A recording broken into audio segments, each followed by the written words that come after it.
అందరికీ నమస్కారం.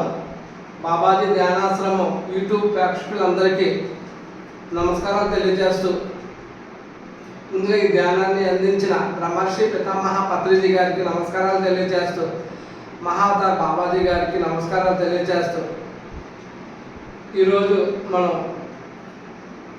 మీ జీవితం మీ చేతుల్లో వర్క్షాప్లో భాగంగా పార్ట్ 3 గురించి తెలుసుకుంటూ ఉన్నాము. మనం చాలా చిన్న పిల్లలుగా ఉన్నప్పుడు మన చుట్టూ ఉన్న పెద్దలు జీవితం పట్ల ఎలా స్పందించేవారో, ప్రవర్తించేవారో గమనించి మనం కూడా అలా స్పందించాలని, ప్రవర్తించాలని నేర్చుకున్నాం. అంటే మనం చిన్నపిల్లలుగా ఉన్నప్పుడు మన ఇంట్లో తల్లి, తండ్రి, ఇంకా మిగతా కుటుంబ సభ్యులు, పెద్దవాళ్ళు ఎలా వాళ్ళు ప్రవర్తించేవాళ్ళో మనం కూడా అట్లాగే ప్రవర్తించాలి అని మనం నేర్చుకుంటాం. అలాగే మన గురించి, మన జీవితం గురించి ఏమి ఆలోచించాలో నేర్చుకున్నాం. భయాలు, బాధలు, కోపాలు, అపరాధ భావాలు ఉన్న వారి మధ్య మీరు జీవించి ఉంటే తప్పకుండా అలా అజ్ఞానాన్ని మీరు మీ గురించి, మీ ప్రపంచం గురించి మీ మనసులో పేర్చుకొని ఉంటారు.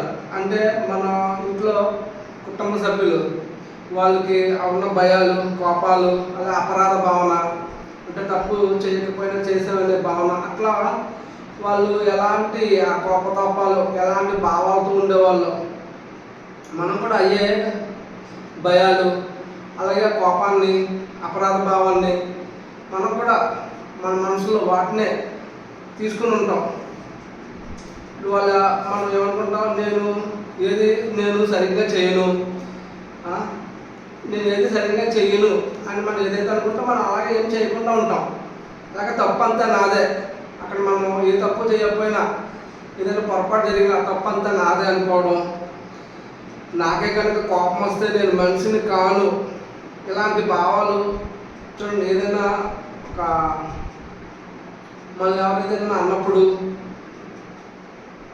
ఏదైనా గొడవ జరిగినప్పుడు నాకే కనుక కోపం వస్తే నేను మనిషిని కాను అంటాం. అంటే అట్లా ఇలాంటి నిరాశాపూరితమైన అలాంటి భావాలు మన జీవితాన్ని నాశనం చేస్తాయి. అందువల్ల మనం తిరిగి పెద్దయ్యాక కూడా మనం, అంటే మనకి తప్పు, ఒప్పు, మంచి, చెడు అనేది కాదు, ముందర మనం ఏదైతే మన పెద్దల నుంచి, తల్లి నుంచి, తండ్రి నుంచి, ఉపాధ్యాయుల నుంచి, మన లేదా అట్లా పెద్ద అయ్యాక మన బాస్, మనం వాళ్ళు ఎలా ప్రవర్తిస్తున్నారో మనం అలాగే ప్రవర్తిస్తాం. అట్లా మనం ఎప్పుడైతే పరిశీలించి మన తల్లిదండ్రులు మనం ఎలా చూసుకునే వాళ్ళు మనం అలాగే చూసుకుంటాం. అదేవిధంగా మనం నిందించుకోవడం, శిక్షించుకోవడం, అలా కాకుండా చిన్న వయసులో మన తల్లిదండ్రులు మనల్ని ప్రేమించి ప్రతిదానికి ప్రోత్సహించి ఉంటే మనం కూడా పెద్దయ్యాక అట్లా ప్రేమపూర్వకంగా, మంచిగా, ప్రతిదీ పాజిటివ్గా, ఆశాజనకంగా భావించడం, అట్లాగే ఆలోచించడం, అట్లాగే మాట్లాడడం, మన జీవితం కూడా అట్లాగే ఉంటుంది. ఒక ఉదాహరణ ఏంటంటే, ఇప్పుడు మనం అనుకుంటాం, ఒక్కటైనా సక్రమంగా చేసావు నువ్వు, అలాగే తప్పంతా నాదే, ఇలా మనం ఎన్నిసార్లు అనుకుంటాం. ఎందుకు అలా అనుకుంటాం? మన తల్లిదండ్రులు నువ్వు ఏది సక్రమంగా చేయవు, తప్పంతా నీదే అని వాళ్ళు పదే పదే అనడం వల్ల మనం కూడా అట్లాగే తప్పంతా నాదే, ఏది సక్రమంగా చెయ్యను అనే ఆ భావన, ఆ ఆలోచన మన లోపల ఉండిపోవడం వల్ల మనం అలాగే నిరాశాజనకంగా ఉంటాం. అలా కాకుండా వాళ్ళు చిన్నప్పుడు మన పేరెంట్స్ కానీ, బంధువులు, ఉపాధ్యాయులు, నువ్వు చాలా బాగా చేసావు, నువ్వంటే నాకు ఇష్టము, అట్లా మనం వాళ్ళు ప్రోత్సహించుంటే మనం కూడా పెద్దయ్యాక ఆశాజనకంగా ప్రతిదీ మనం సాధించగలుగుతాం. పాజిటివ్గా ఆలోచించి మన జీవితంలో ఏదైనా సాధించగలుగుతాం. కనుక ఫ్రెండ్స్, మనం ప్రతిదీ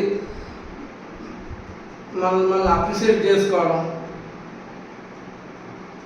మనం ప్రేమించుకోవడం, ఎప్పుడైతే మనం ప్రోత్సహించుకున్నామో అప్పుడు మన జీవితంలో ఏదైనా సాధించగలం అనేది మనకి ఈ బుక్లో మేడం లూయిస్ ఎల్హే మేడం చెప్తా ఉన్నారు.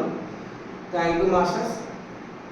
Please watch and subscribe Babaji Dhyanashramam YouTube channel.